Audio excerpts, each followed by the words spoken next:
E hoje, no Bate-Papo com a Cris, eu tenho o prazer de receber meu amigo, advogado, juiz de casamentos, jornalista, radialista. A lista é tão grande que eu vou ficar aqui muito tempo apresentando esse poeta, esse vice-presidente da Ordem dos Jornalistas da região metropolitana de Ribeirão Preto, da União dos Escritores Independentes, colaborador em todas as entidades, meu afiliado na Academia de Letras e Artes de Ribeirão Preto, não posso esquecer. Então hoje, para um bate-papo bem gostoso, temos aqui André Luiz da Silva. Muito prazer em receber você, seja muito bem-vindo. Você que sempre entrevista as pessoas, que faz lá o seu Poetizando, Poetizamos, que faz uma cobertura da cultura maravilhosa. Hoje eu decidi te entrevistar. Tudo bem? Tudo bem, Cris. Que alegria e um espaço muito acolhedor e fazer uma das coisas que nós gostamos mais, que é conversar. Estou à sua disposição e hoje no outro lado aqui, né? Exatamente. E já de bate-pronto, eu gostaria que você contasse um pouquinho, em poucas palavras, mas quem é o André Luiz e o que motivou o André Luiz a fazer tudo isso? Porque se a gente falar dos cursos que você já realizou, das especializações, do trabalho como servidor municipal, do trabalho no sindicato, enfim, é uma gama tão grande de atividades, mas eu gostaria que você nos trouxesse um pouquinho do que te estimulou, do que te motivou a ser quem você é. Bem, Cris, eu sou filho único, filho do seu Mário, da Dona Luzia, da querida e finada Dona Luzia, e como filho único não tinha muita opção para brincar, ou eu tinha que trancar os amigos lá em casa, eu sempre tive a chave de casa, ou eu tinha que ler, tinha que assistir muito a TV, minha mãe sempre me levou muito ao cinema, foi uma inspiração na parte cultural, isso foi muito positivo. Da minha militância, eu venho do movimento de igreja, eu sou daquela época em que a Igreja Católica fez o documento de Puebla, a opção preferencial pelos pobres, e eu entendia, já jovem, que sempre você tem que participar de tudo. Eu encontrei lá nos guardados da minha mãe um jornalzinho da igreja que eu escrevia e que eu colocava que na vida você tem que participar. Na sua escola você tem que participar do Grêmio, na sua categoria você tem que ser do sindicato, que você tem que participar de algum partido político. E depois, já adulto, eu percebi que tudo aquilo que eu escrevi quando adolescente acabou acontecendo. E as coisas vêm natural, porque as pessoas vão te chamando no movimento sindical, por exemplo. Eu era um trabalhador que ia na assembleia e não concordava muito com o que acontecia. No dia seguinte eu ia ao sindicato e falava para o presidente, olha, lá na assembleia teve isso, teve aquilo. Eles falaram, opa, vamos trazer esse cara para cá. Na política a mesma coisa, eu ia à Câmara Municipal, sentava e não me sentia representado. E fazia as minhas críticas educadamente. Até que um dia um primeiro partido político falou, opa, vamos trazer esse rapaz para cá. E as coisas vão acontecendo. Mas talvez uma das coisas que mais me dê prazer é ser juiz de casamentos e também a parte cultural. Eu acho fantástico o celeiro de talentos que Ribeirão Preto tem e que a gente tem a possibilidade de conviver. E especialmente você, né, André? Porque é impressionante, qualquer reunião que a gente participe, o André tem uma veia de cronista mesmo, né? Porque o cronista é aquele que é capaz de observar o que está acontecendo e transformar em palavras. Muitas vezes pode ter uma pitada de humor ou não, mas em todas as nossas reuniões você tem esse dom, né, de fazer a súmula, de citar as pessoas que participaram, das pessoas que falaram. Isso é um dom maravilhoso. E aproveitando esse gancho do poeta, né, porque eu há muitos anos sou amiga do André e sempre falei que ele é o político poeta ou o poeta político, né? E eu queria fazer uma pergunta, porque assim, quando a gente se envolve no movimento político, e eu também desde os 15 anos tenho uma militância, tenho uma atuação muito intensa, né?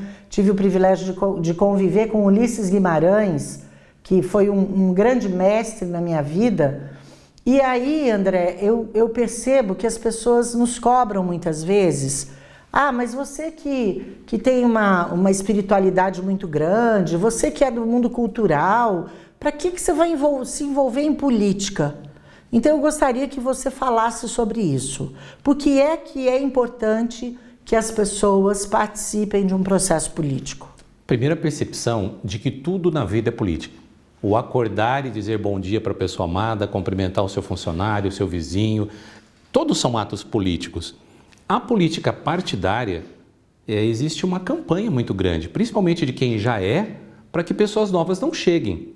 Eles acabam incentivando que as pessoas novas enxerguem a política como algo sujo, algo ruim, algo desonesto, algo pecaminoso. Você vai se corromper, você não será mais você. E ao contrário, as boas pessoas, as lideranças de todos os segmentos precisam vir para a política para fazer a boa política. Eu costumo, de modo muito singelo, comparar a política com a pracinha.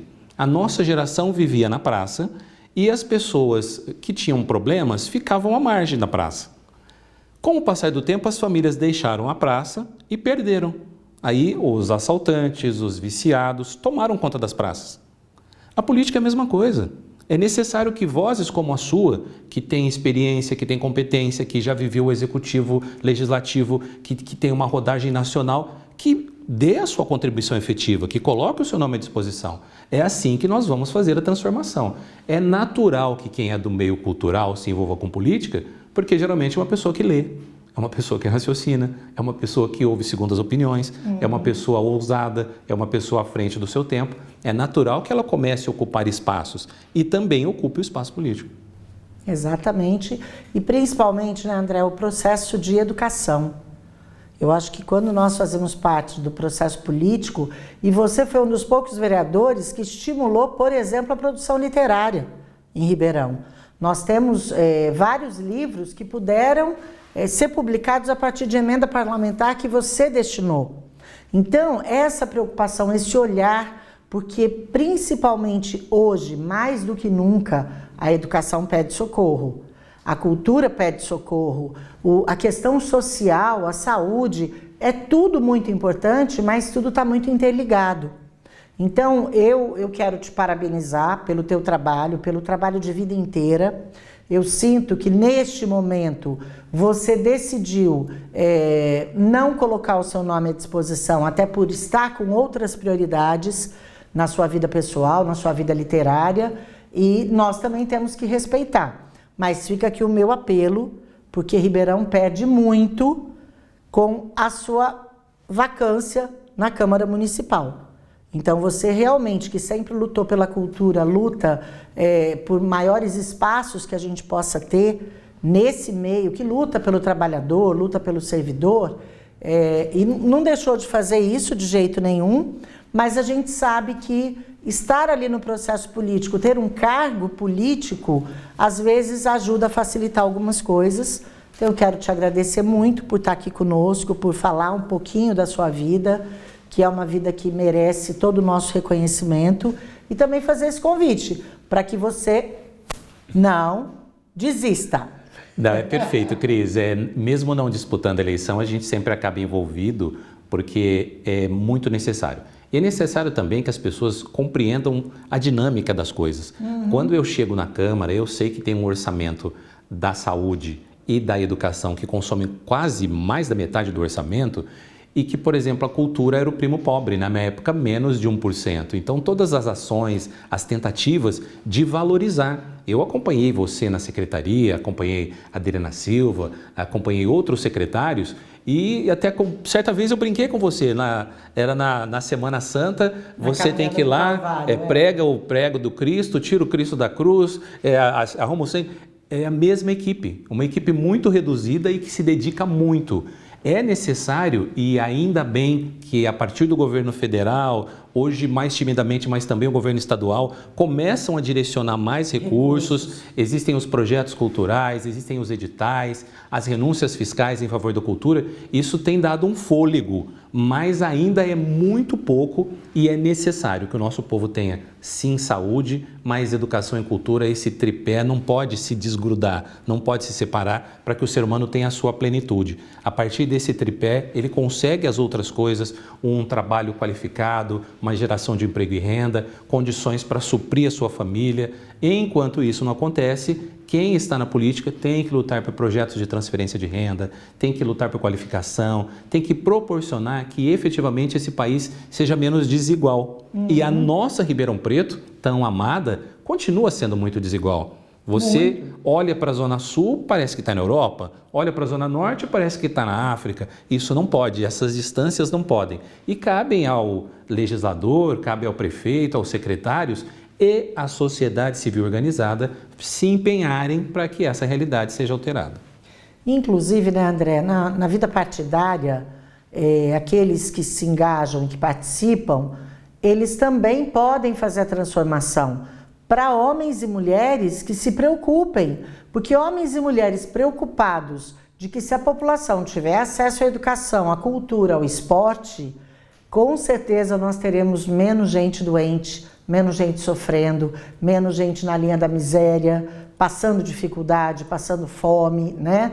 Então eu acredito que esse processo ele tem uma importância muito grande e que também aquele legislador que consegue falar com os seus pares e mostrar que a Câmara Municipal pode ser um poder transformador para a sociedade, porque tem inclusive recurso próprio, né? Então eu acho assim, tem muita coisa que a gente pode fazer, tem muita coisa que na nossa vida pessoal e partidária, porque eu acredito que o André não é um André dentro da UEI, não é um André dentro de casa e um André na política. Ele é o mesmo, né? Ele traz a essência, aí que é o contrário, ele traz a essência da casa para a sua prática de vida e de trabalho e prática profissional.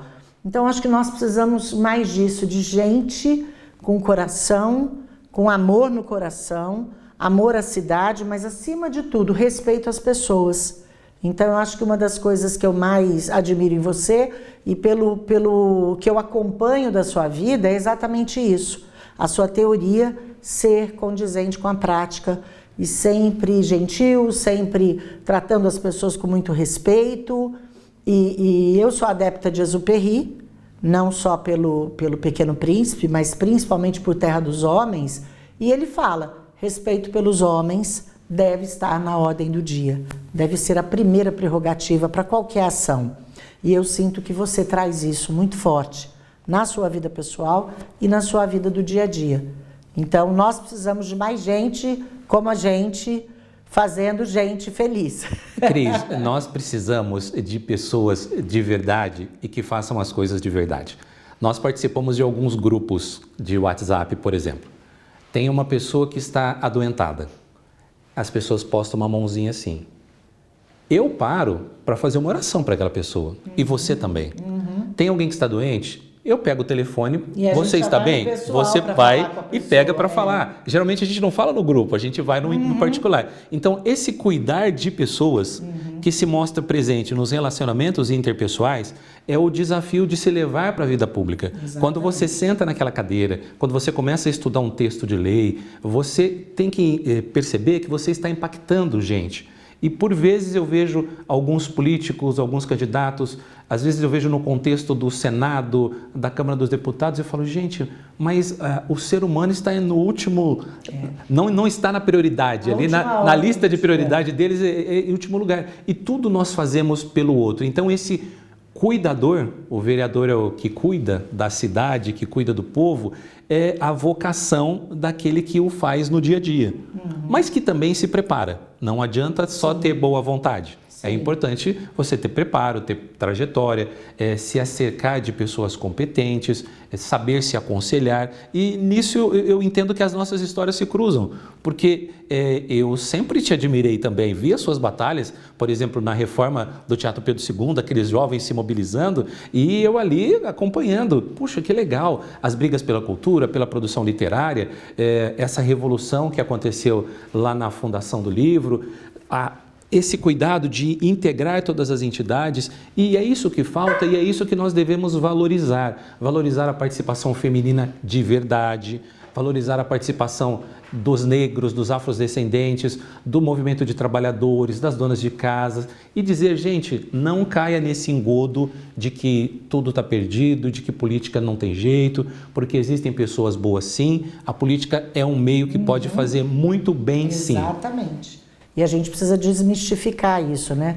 E você falando do Instituto do Livro, né, e do fato da gente ter conseguido agregar todas as entidades literárias, me lembrou quando eu assumi o Circuito Nacional de Feiras de Livro na Biblioteca Nacional, no Rio de Janeiro.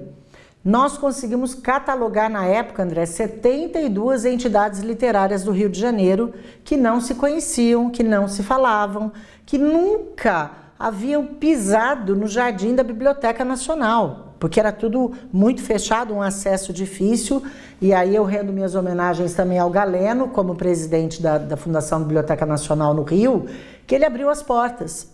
O pessoal ficou meio bravo, porque ele queria que no fim de semana as pessoas que passassem pela Cinelândia, que fossem visitar o Teatro Municipal, também pudessem visitar a Biblioteca Nacional, porque ela ficava fechada.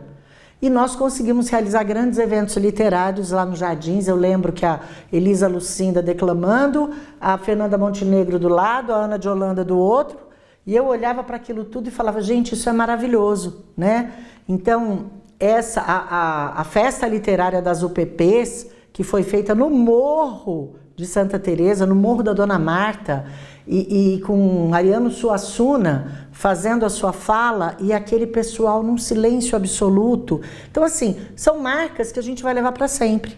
Os nossos encontros, as nossas festas literárias em Ribeirão, a nossa Feira Internacional do Livro, isso tudo é um trabalho que vem sendo construído por muita gente maravilhosa e a gente precisa reconhecer cada vez mais esses valores e realçar aqueles que também querem participar do processo político. Porque nesse momento nós estamos num processo eleitoral e nós precisamos dizer às pessoas, não é porque a multa é baratinha que você vai deixar de votar, porque você está deixando de participar de um processo político e de repente ajudando a não fazer a transformação que você gostaria.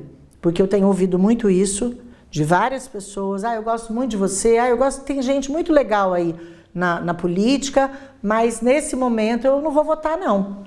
Então eu acho que a gente também precisa dessa campanha de conscientização, não é nem de vota num ou vota no outro, é vá para a urna, vá para a eleição, porque isso é importante para a sua vida também. Eu vejo a importância fundamental da participação do voto jovem e eu tinha muitos eleitores, né? Alguns até faleceram, mas eu acho interessante o idoso. Ele quando fala eu acredito em você, eu vou votar em você, ele vai votar de verdade. E ele, às vezes, com dificuldade de locomoção, pede para os netos, pede para os filhos levá-los. Mas eu sempre converso com quem entra nesse meio. Imagine uma pessoa acordando de manhã, tomando banho, se arrumando, procurando o título de eleitor, procurando o documento de identidade, a colinha, anotando, se dirigindo a uma sessão eleitoral, pegando uma fila, depositando o seu voto, hoje digitando o seu voto, retornando para casa. Esse é um exercício de extrema confiança. Cidadania. Então, o eleito tem um compromisso com essa pessoa, um compromisso muito sério. Exatamente. Agora, as mudanças não acontecem automaticamente. Se por um acaso você entende que quem está no poder hoje não está bem, você é um instrumento da mudança.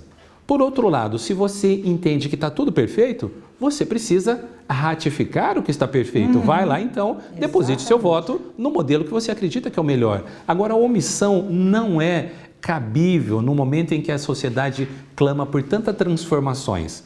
O seu papel é tão simples, acho que votar é tão simples, e fica assim, eu estudando, os negros não votavam. Os analfabetos não votavam. As mulheres não votavam muito. E depois elas começaram para votar tinha que ter autorização do marido. Então hoje se um jovem, um adolescente de 16 anos pode votar, valorize porque esse direito está garantido porque alguém sofreu, alguém lutou, alguém protestou, alguém levou muita pancada e às vezes até morreu para te garantir esse direito. Não abra mão dele. André, muito obrigada. Quero agradecer muito a tua participação, agradecer a todas as pessoas que estão nos acompanhando. O bate-papo com a Cris é exatamente esse momento da gente poder colocar as nossas ideias e principalmente prestar uma homenagem a quem tanto fez e faz por Ribeirão Preto, e você é uma dessas personalidades, por isso que foi escolhido com muito carinho. Então agradeço muito a tua participação aqui conosco. Nossa, Cris, muito obrigado mesmo pela sua generosidade, muito sucesso na sua caminhada, tudo de melhor na sua vida, e para quem está nos acompanhando, que faça as melhores escolhas, que fiquem atento, que olhe nos olhos das pessoas, que preste atenção nos discursos, no que a pessoa fala, no que a pessoa escreve, mas principalmente no que a pessoa faz no seu dia a dia. Deixa a sua rede social para quem quiser te seguir, que ainda não faz. Olha, quem quiser me acompanhar no Instagram é André Casamenteiro, é fácil de achar. Mas estamos também lá na Rádio Nova Ribeirão, aos sábados pela manhã, radionovaribeirão.com.br, e no Facebook André Luiz da Silva. Será uma honra interagir com vocês. Muito obrigada, muito obrigada.